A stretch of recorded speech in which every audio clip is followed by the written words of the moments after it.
Hello, my name is Jordan. I'm on the video production team at mosquitocurtains.com, and in this session of planning your project, we're going to talk about a freestanding rectangle with a Velcro attachment.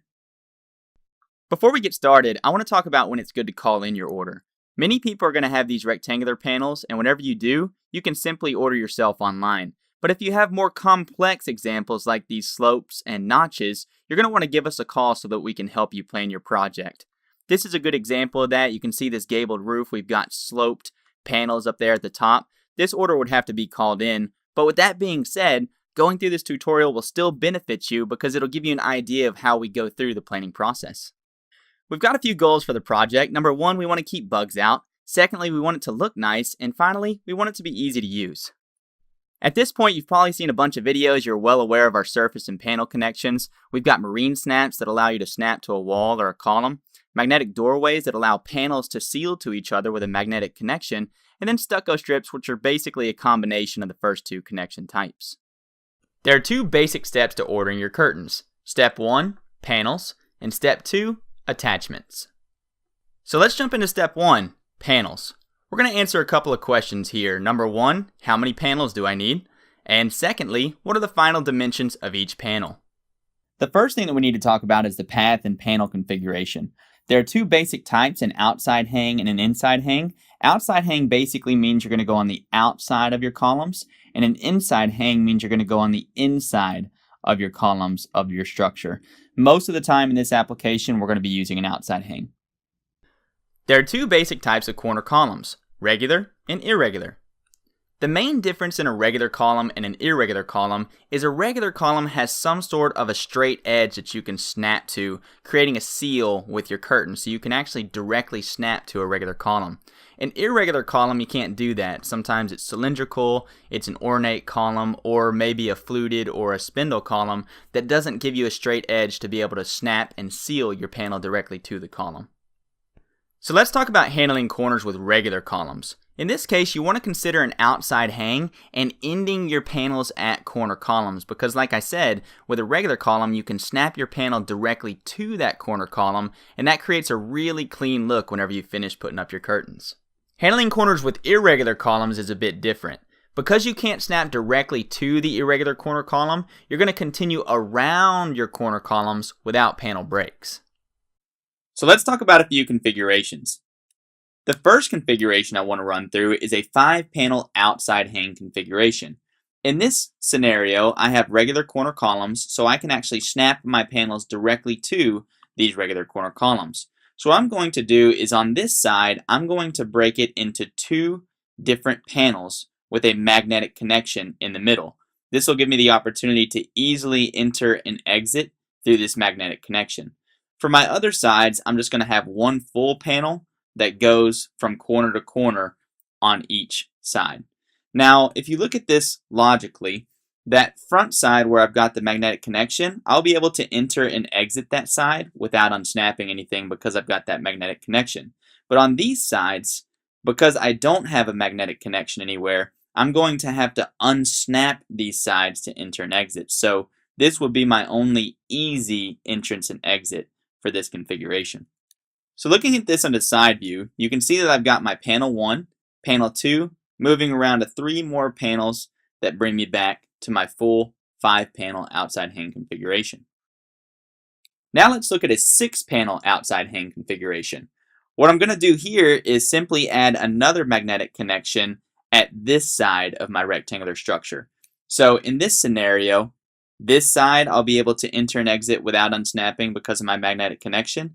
And I'll be able to do the same thing here at the bottom, but still on my sides, I will have to unsnap those panels to enter and exit my structure. Looking at this as a side view, you can see that I've got my panel 1, panel 2, 3, 4, 5, and 6, making this my 6-panel outside hang configuration. So now let's look at an 8-panel outside hang configuration. Now this is a neat configuration because I've used one of our special tools called a stucco strip to add a magnetic connection on all of my sides. So let's run through this. The front side, I'm still going to be splitting with a magnetic doorway in the center. But now as you come around to this side, you'll see that I've added what we call a stucco strip. Basically, a stucco strip is just a 3-inch piece of fabric that we treat like a mini panel, and it allows you to have a magnetic connection at this edge so that you can enter and exit right here without having to unsnap anything.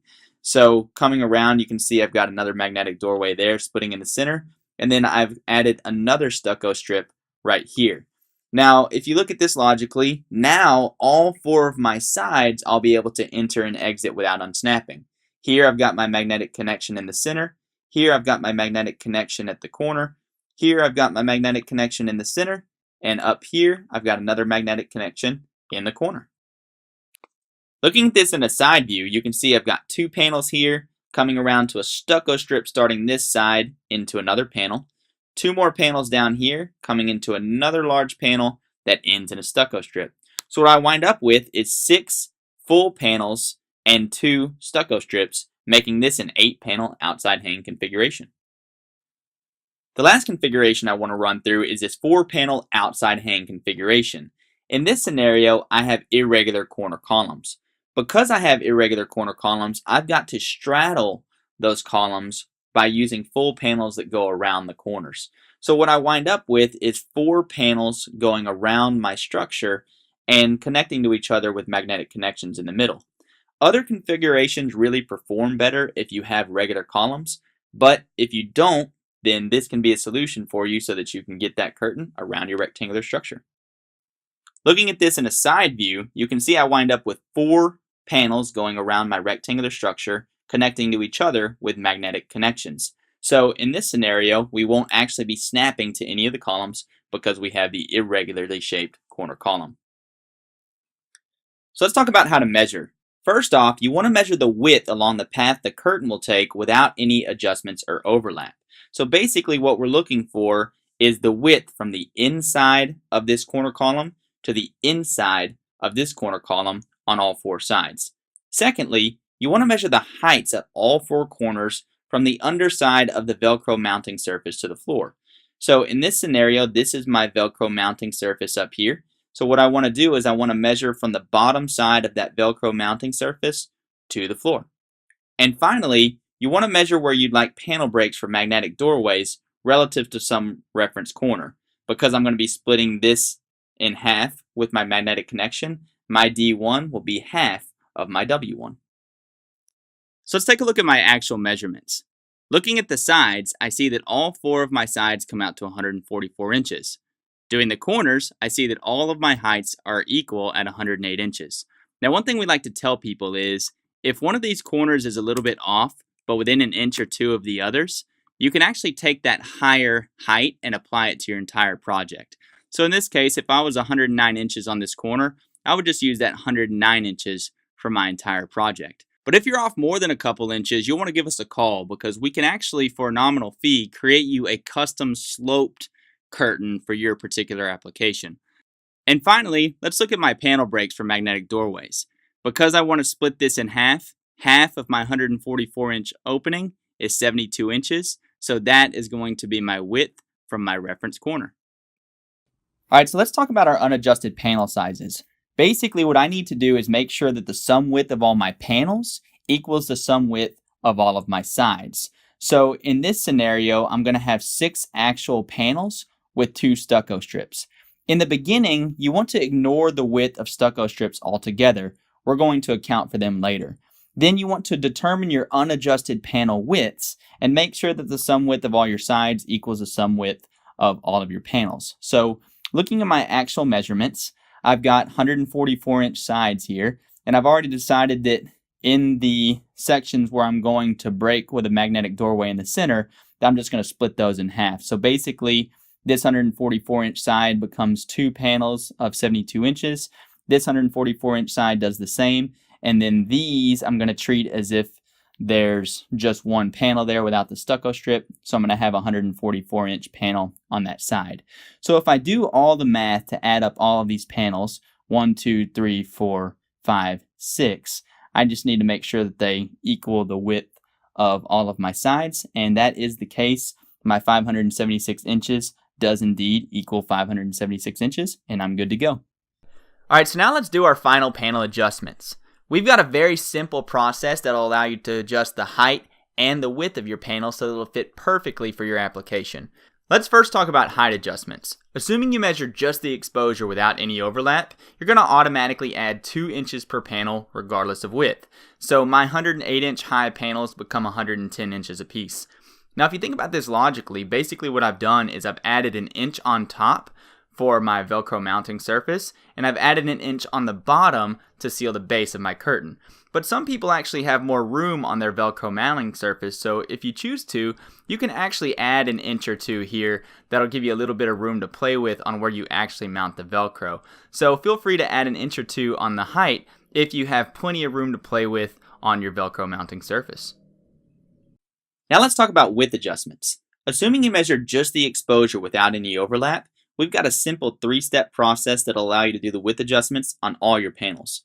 So what I'm going to do is I'm going to run through panel 1 and panel 3, and all of the other panels are basically just duplicates of those 2 panels. So on panel 1, we start with 72 inches. Number 1 says automatically add 2 inches per panel regardless of width. So I add 2 here. Number 2, add another inch per panel for each edge that will snap to some surface. Looking at panel 1, I'm snapping to this side over here with marine snaps, so I'm going to add 1 right there. Third, subtract 1 inch for each edge connecting to a stucco strip and ignore the width of the strip itself. In this scenario, I'm not connecting to a stucco strip, so I'm just going to subtract 0 right there. So when I do my final width adjustment, my P1 comes out to 75 total inches. So now let's look at panel 3. We start with 144 inches. Number 1 says automatically add 2 inches per panel regardless of width. So I add 2 here. Number 2, add another inch per panel for each edge that will snap to some surface. You can see on this side right here, I will be snapping to a surface with marine snaps, so I'm going to add 1 right there. Third, subtract 1 inch for each edge connecting to a stucco strip and ignore the width of the strip itself. You can see on this side that I will be magnetically connecting to this stucco strip right here, so I'm going to subtract 1 right there. So if I do my math, my final panel width will be 146 inches. So this is my final panel order. What I wind up with is 6 total panels that I've done my height and width adjustments on, as well as my 2 stucco strips that I'll be including with my order. Alright, so we've made it through step 1 and we're on to our final step, attachments. In this section, we're going to answer the question, what attachments do I need? Alright, so let's talk about our panel connections. You can see in this scenario that I've got 8 panel to surface connections, and that's basically where I'm going to be snapping one of my panels to those regular corner columns. From there, I've got 4 magnetic connections. This magnetic connection is connecting these 2 panels, and then I'm going to have magnetic connections at my stucco strips as well. So if you count them up, I've got 1, 2, 3, 4 magnetic connections that I need to buy attachments for. Let's first talk about marine snaps. 5 snaps placed vertically is a good number to use when snapping these panels to these regular corner columns. In addition, you're going to be placing a snap in the 2 upper corners of each panel. This is because Velcro is a strong hold in the middle, but tends to be a weaker hold on the corners, so we like to put a marine snap up there to reinforce those corners. You'll also likely use extra snaps to seal the base of your curtain. And at this point, I want to remind you that the industrial snap tool is fully refundable. So knowing that I'm going to be using a lot of snaps to secure these panels to these corner columns, I'm definitely going to be ordering that industrial snap tool. And whenever I'm done with my project, I can ship that back to Mosquito Curtains and get a full refund. So in this scenario, I've got 6 panels, and I'm going to be putting those 2 snaps in the upper corners of those panels, which leaves me with 12 total snaps that I need to hang my 6 panels. Secondly, I've got 8 connections to these regular corner columns, times 5 snaps each gives me 40 total snaps that I need to attach to my columns. So add an extra 8 or so for sealing the base, and that gives me 60 total snaps that I'll be ordering for my project. Alright, so let's talk about magnets and fiberglass rods. 5 magnet pairs, which is 10 total magnets, is generally a good number to use for applications under 8 feet tall. You want to space your magnets 12 to 24 inches apart, and each magnetic connection is going to require 2 fiberglass rods. So in my particular application, I've got 4 magnetic connections times 10 magnets for each connection is going to give me 40 total magnets. And then I've got 4 magnetic connections times 2 fiberglass rods per magnetic connection is going to give me 8 total rods that I need for this particular application. Each corner of an inside hang application requires an elastic cord, but outside hangs don't actually require elastic cord, as the structure itself provides something for the curtain to attach to or to go around. So in this particular application, being an outside hang, I've got 0 free standing corners, so I've got 0 elastic cords I'm going to need to order for my project. Alright, so this is our final attachments order. One thing that I like to mention when talking about attachments is order plenty. In fact, whenever I complete a project, I like to order extra, because if you order too many snaps or too many magnets, you can always return them with the industrial snap tool, and we will happily add whatever you send us back to your $130 refund. Alright, so we are done. This is going to be our final order. So whenever we get over to the order page at mosquitocurtains.com, I can simply order my panels and go on to order my attachments, and I'll have everything that I need to complete my project. Thank you so much for watching this tutorial on a freestanding rectangle with a Velcro attachment. At this point, you should have all the information you need to complete your own awesome installation. With that, thanks again and have a great day.